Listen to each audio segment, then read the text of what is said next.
Rob.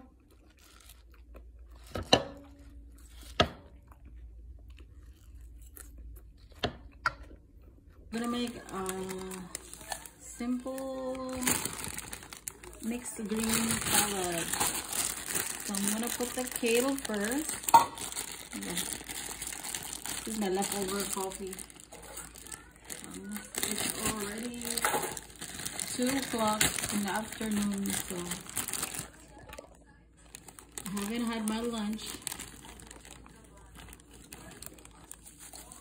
And then I'll put a little bit of the mixed greens. Okay. Add some boiled egg. So I'm just gonna slice it.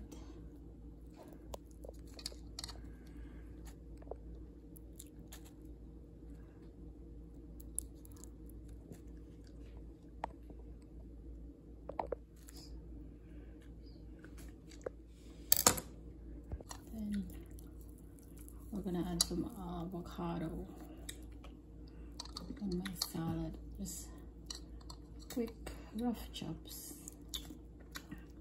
No need to be perfect. Kakainin lang din naman, di ba? At saka pangbahay lang naman. Ako lang din naman ang kakain. So, simpleng ano lang. Sorry guys yung mga extra noises kasi kumakain din ang anak ko. Diba? Pagkatapos, lagyan ko din siya ng onions. Lagyan natin ng konting red onions. Konti lang.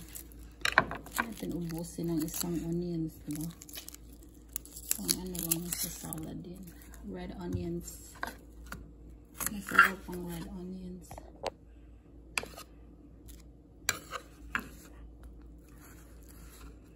Diba? Kahit anong style lang paghiwa lang ito.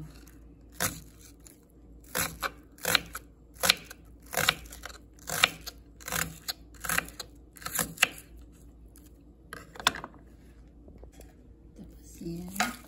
Lagay natin sa ating salad. Ayan.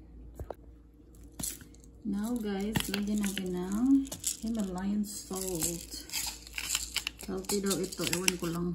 Sunod lang tayo sa uso, diba? Joke. Okay. Lagyan natin ng Himalayan salt. Sorry, yung taga-video natin is sobrang ano yung kamay. Malikot. Ayan. Konting-konti lang. Ko siya ng balsamic vinaigrette. Itong balsamic vinaigrette. Favorite vinaigrette ko siya. Gusto ko ito na dressing. Medyo maasim-asim. Ayan. And here we are. Kakain na po ako ng aking lunch. So, ayan. Complete meal. Mayroon tayong protein. Mayroon tayong gulay. Kain pa tayo. Rob.